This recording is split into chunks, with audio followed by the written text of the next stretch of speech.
Would you fill her up, please? I got no gas. All right, what is going on, everyone? Thank you so much for checking out my new YouTube video. I know normally I do movie reviews, and I just want to say that I appreciate each and every one of you who tune into my YouTube channel and who comments, who subscribes. I love the interaction with you guys and gals, but this is a whole new video. This is me. I've been wanting to do this for years. I am celebrating the 50th anniversary of the original Texas Chainsaw Massacre, and not only the 50th anniversary, but I'm also celebrating the entire Texas Chainsaw Massacre franchise. So with that being said, I will be going day by day to kind of all these other film locations just to kind of see how it's been. Here it is 50 years later with the original, but just to see what like some of the film locations look different now. But I'm here in Bastrop, Texas at the gas station. And the first thing I noticed when I got out of the truck was this beautiful seat in memory of those who went before us. Of course, we have Gunnar Hansen, Leatherface. We have Jim Stetto as the cook. Of course, the director, Toby Hooper. The art director, Bob Burns. We also have Robert Corton. He was the window washer. Marilyn Burns played Sally. And of course, Paul Parton was Franklin. But I just think it's so cool that they actually have the Leatherface right here, the mask with the hammer and also the chainsaw.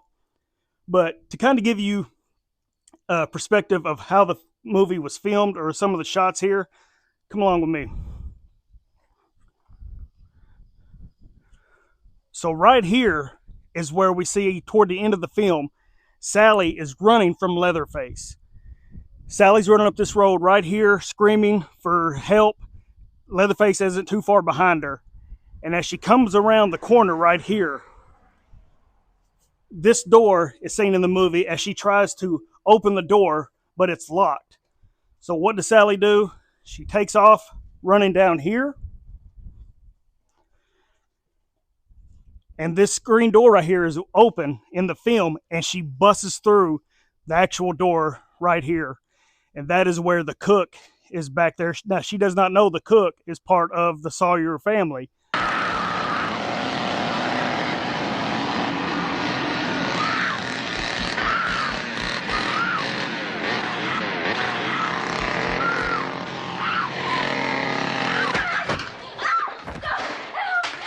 I'm so thankful for the owners to open this back up to the public, and it's just amazing to be here, to know that this is where one of my favorite horror films was made. But that being said, let's go inside and check it out and see what they've got going on.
All right, something else that's really cool. This is a replica of the van that was used in the 1974 film. It's not the exact van, but it is a close replica. But as you can see, it's all damaged. And if you're a huge fan, you already know this, but this is the spot right here where the hitchhiker cut Franklin's arm when they threw him out. They're taking off, and the hitchhiker is kicking the van, and he starts writing something on the window with his blood. I don't think they ever told what that was, but it's just cool being able to see that they have a replica of the van. Like I said, this is such a cool place to come visit. Like I said, it's 2024, 50 years later, and it just, to know that this film made such an impact on fans to where they would even open this up to make it a horror shop / barbecue shop. And I will say the barbecue is fantastic. But also, the cool thing about this location is the eatery outside. This is where I ate the barbecue. Like I said, I highly recommend it. The sausage with jalapeno and the brisket is wonderful. But not only do you have an eating area out here, but something that's really cool is they even have a photo op area. Now, this photo op area, of course, it's from the famous scene where Leatherface takes the girl and sticks her on the hook. Well, if you step back here on this block, it looks like, of course, there's a leftover chili. You step back over here and you grab a hold of the hook, it looks like you're hanging. Perfect photo op for fans, you know. But right across here, across this beautiful bridge, is 1, 2, 3, 4 cabins, and I'm actually staying in cabin number 2. These cabins have 2 of them, I believe, have a queen and a full bed, and then the other 2 has a queen and a pull-out chair or couch. I can't remember which one, but they are very, very nice cabins. And of course, the restrooms right here, I will say, some of the cleanest and nicest restrooms I've ever seen. Actually, I've seen this is kind of better than some of the hotels I've stayed in at. But I highly recommend it. Come to Bastrop, Texas, and visit the gas station. You won't be disappointed. You saw all the cool stuff they had inside. So I can't recommend it enough. So with that being said, I will see y'all at the next location.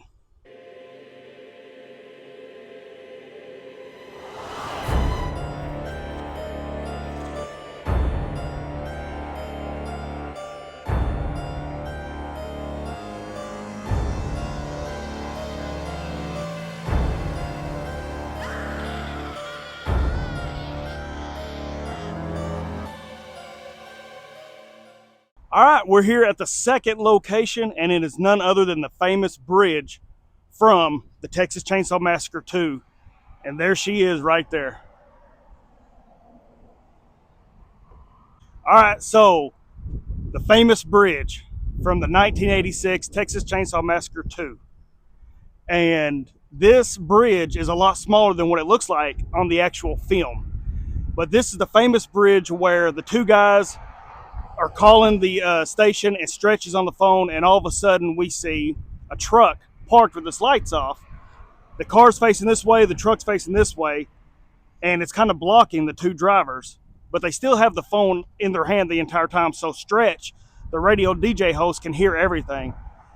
And all of a sudden, they all start taking off, and the Sawyers, I guess is what they are, they're going backwards in this truck while the 2 individuals are driving their car. And all of a sudden, we see a body pop up, and it's the dead brother from the first one. You hear the cheesy 80s music going on in the back. All of a sudden, the chainsaw comes out, and all hell breaks loose on this bridge. And we see one of the first deaths in the film is where the driver gets his head cut in half, and it just slides off into blood. The practical effects are amazing. But yes, this is the actual bridge that they filmed that scene on. I wish we could go in, but here it is. After all these years, it's still intact. And like I said, it's just amazing how small the bridge is, and they make it look so much bigger on film. But we're gonna go around and kind of show a little bit more. But I hope you guys and gals are enjoying what we're showing y'all. This is so awesome. But I highly recommend it. It's cool. You can at least walk up to it and check it out.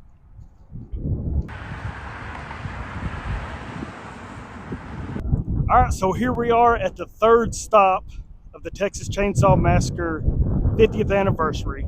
Here in Baghdad, Texas, we're at the Baghdad Cemetery. And this is the actual location to where at the beginning of the Texas Chainsaw Massacre, that on the radio you could hear that they're talking about there was a decomposed body that was mounted on a tombstone. Of course, that is not here. I don't really think they put it on a tombstone, but this is the actual film location spot.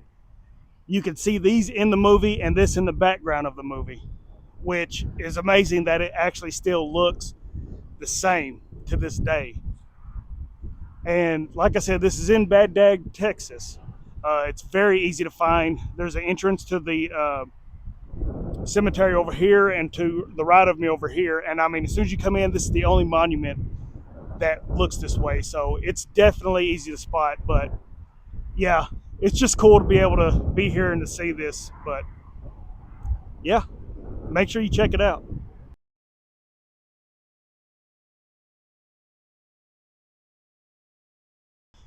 So this is the fourth stop in celebrating the 50th anniversary of the Texas Chainsaw Massacre. And just to be standing here right now, I can't even describe it. It's chills. This is the final road. This is the scene, the final scene where Sally, which would be coming from this way from the house, runs down the driveway, comes out here, is being chased by the hitchhiker and being chased by Leatherface.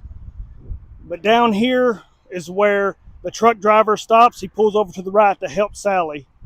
Also is where when the truck driver takes off running and he's already ran over the hitchhiker, Leatherface is injured. He has failed. He has hurt his, he has actually cut his leg. But then down here, the pole is gone, the light pole, but is where the trucker comes around, pulls to the side. Sally gets in the back of his truck, and then Leatherface proceeds to chase her down this road while she's in the back of the truck.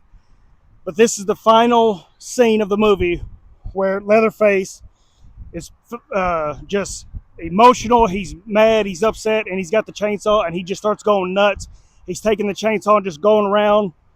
But this is it. This is the actual road. And here it is 50 years later. It's still here. There's not much left, but I do advise you, if you are wanting to come see the road, you better come now while it's still here. But we'll go down and look at a little bit more, but it's amazing that the road is still here. Okay, so I've moved down a little bit to the road, but I just want to say, I don't know if you can see how it slants down at an angle, but that is one of the final shots to where we see Sally in the back of the truck leaving. She's escaped the family, and this right here, around this spot right here, is where Gunnar Hansen as Leatherface, 1974, grabbed the chainsaw and just starts going nuts. This right here, this spot. It's I don't know, it's just amazing. I never thought I'd be able to see this, you know, but like I said, it's awesome. Man, there's just really no words to it. But our next stop is actually going to be at the Texas Chainsaw Massacre house. But yeah, it's amazing.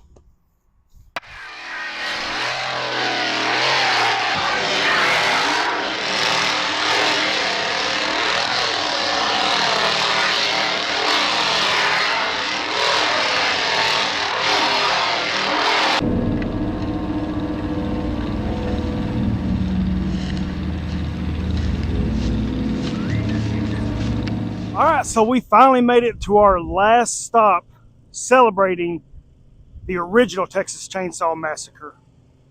And we made it to the house. This is now known as Hooper's. It is named after Toby Hooper. But right here we got the window where Marilyn Burns jumped out at the end of the film to get away from the family and to run down the road.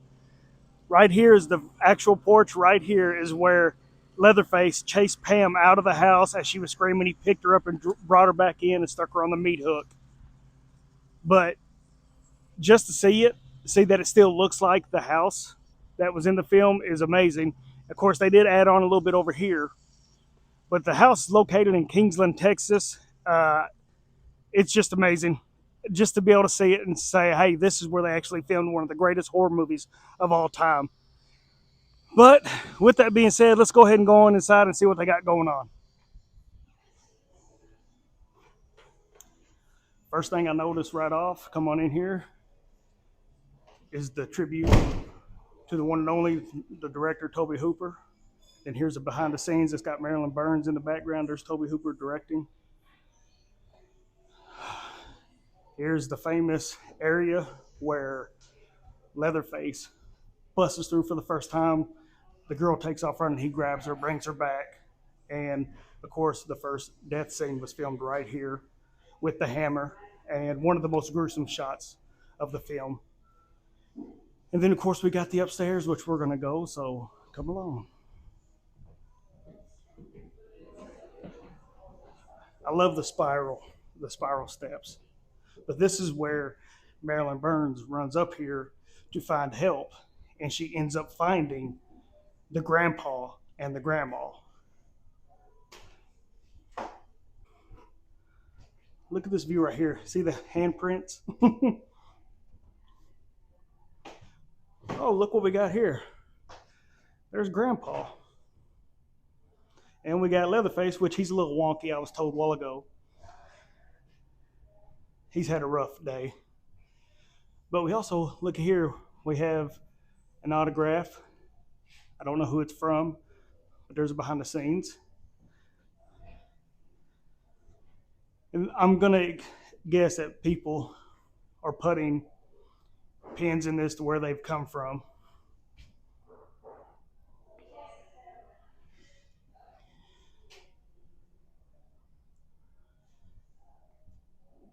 And of course, right here is a book that you can actually sign, put how far you've come to visit. And of course, I will be signing my name on there, but this is just amazing to be in the house that was filmed. So, so far, so good. Great trip, man. Texas Chainsaw Massacre. We'll be back. I'll be back.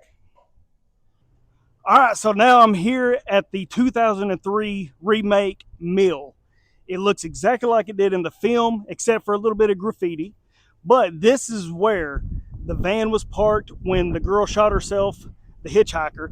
This is where Sheriff Hewitt came to take the body, and later on made them reenact the entire thing. He was being abusive. You know, he had the guy in the back seat with the gun in his mouth to recreate it. But another big moment is where later on Jessica Biel and Pepper, the girl, Pepper, they're trying to get the van started, and out of nowhere Leatherface comes and attacks them right over in this area.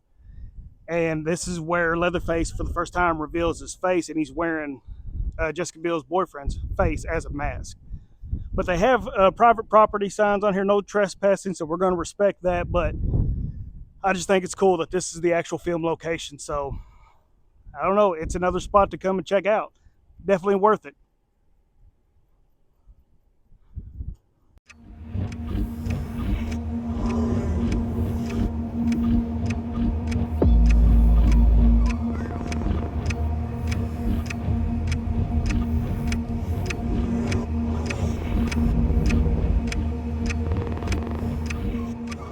All right, I'm here at the location of the Hewitt house from the 2003 remake, and it looks almost the exact same as it did in 2003.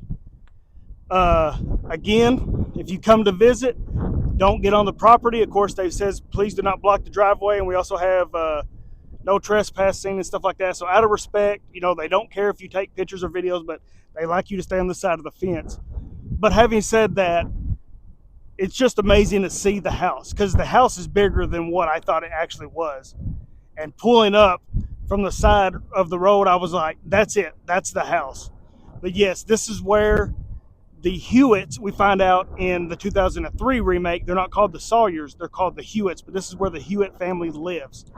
So this is right here, this is where nightmares come from, right here, this house right here. So I just think it's really cool. This over here is where Jessica Biel was walking to go find help, her and Kemper, her boyfriend. And this is where, of course, the grandpa that had no legs, he was in a wheelchair. This is where You know, he knew what was going on. He got him to come in the house to use the phone and all that stuff. But like I said, this right here is the home of Leatherface. So I just think it's cool. So yeah, come out here to Texas and check this out.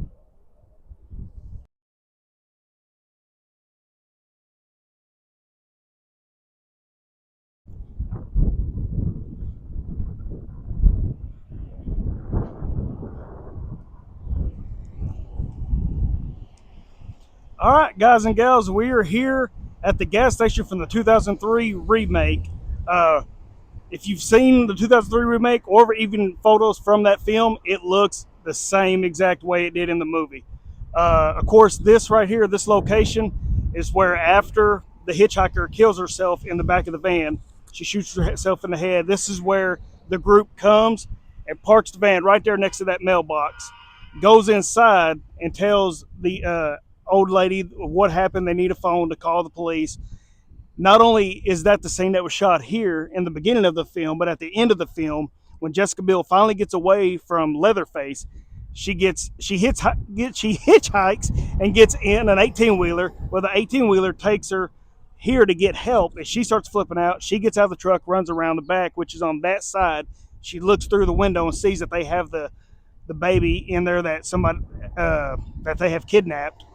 And make a long story short, later on, she gets out, gets in the sheriff's car, and runs over Officer Hoyt back and forth. But yeah, this is the actual gas station. It looks the same. And the 2003 remake, I have to say that the 2003 remake is the definition of a true remake of any film. I think it's probably the best remake there's ever been on a horror film. But like I said, great filming location. It does say no trespassing, so we're trying to stay away from it. I'm trying to stay away from it to honor their wishes. But yeah, this is it right here, still standing. So if you're in Texas, come check it out, man.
Oh, my kid banana.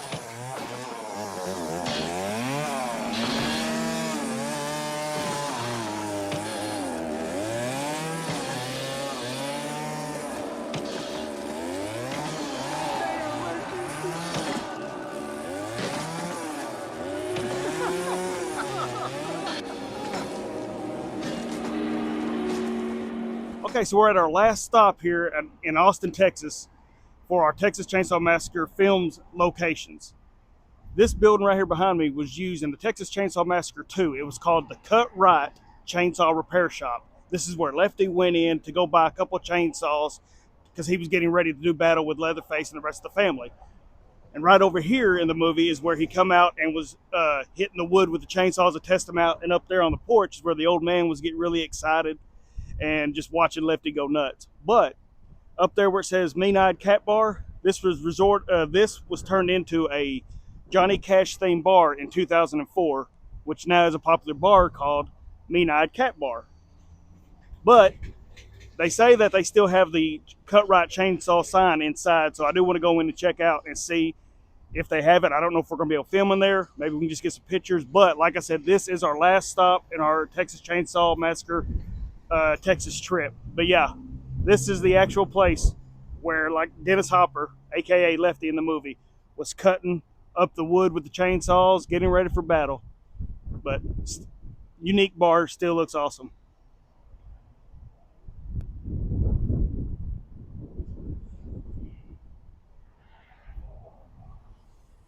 All right, so now we're inside the Midnight Cat Bar. And like I said, this bar is attributed to the one and only Johnny Cash. And right here, when we walked in, I mean, if you're a true Texas Chainsaw Massacre fan, you automatically know it. There it is, the cut right chainsaw. The sign, awesome. Never thought I'd be able to see that up close, but the bar does actually celebrate knowing that, you know, this was a film location for the Texas Chainsaw Massacre 2. They actually have over here on the television, they actually have the scene on loop. So when you come in, if you're not familiar with it, it shows it right there. But also we got a COA, a certificate of authenticity, and there's part of the actual road from the final scene in the Texas Chainsaw Massacre of 1974. I also dig the sign here, chainsaw sales and service. And they actually have a chainsaw from the 2011. Check that out.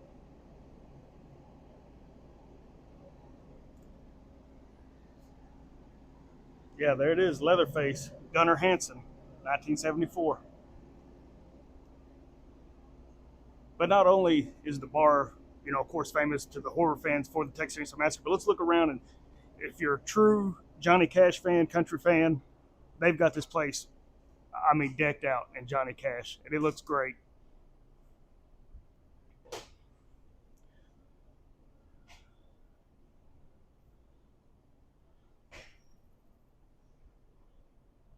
But yeah, come in here, have some fun, man. It's good environment.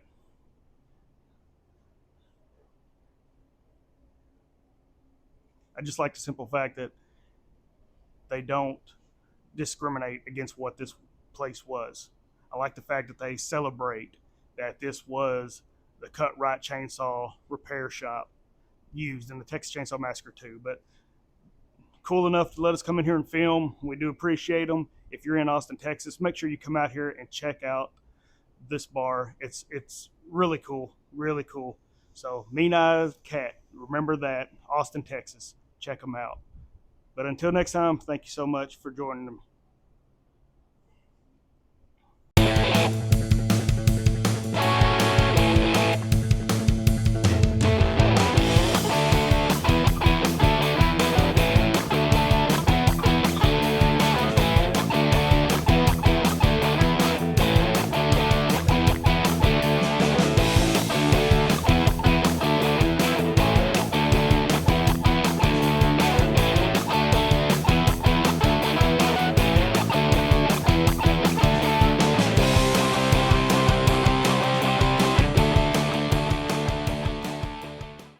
Well, after 4 days in Texas, I'm finally back home after a 13-hour drive.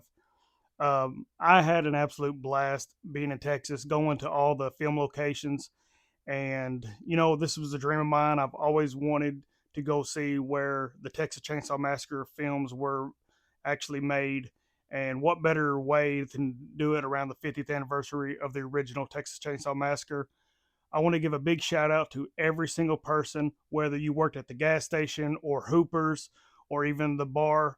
You were all so kind to let me come in and be able to film and discuss what had happened at that certain place. If you're a Texas Chainsaw Massacre fan, I definitely want to let you know it's worth going to Texas to visit all them locations. I know on this channel I review movies and television, but this is something I would like to start getting into as well. Uh, but please hit that like and subscribe button. I hope you guys and gals enjoyed this video. And Friday the 13th, I will be ranking the final girls. But anyway, with that being said, I just want to say, anyway, I had a safe trip, and I'm happy to be back home. God bless each and every one of you, and until next time.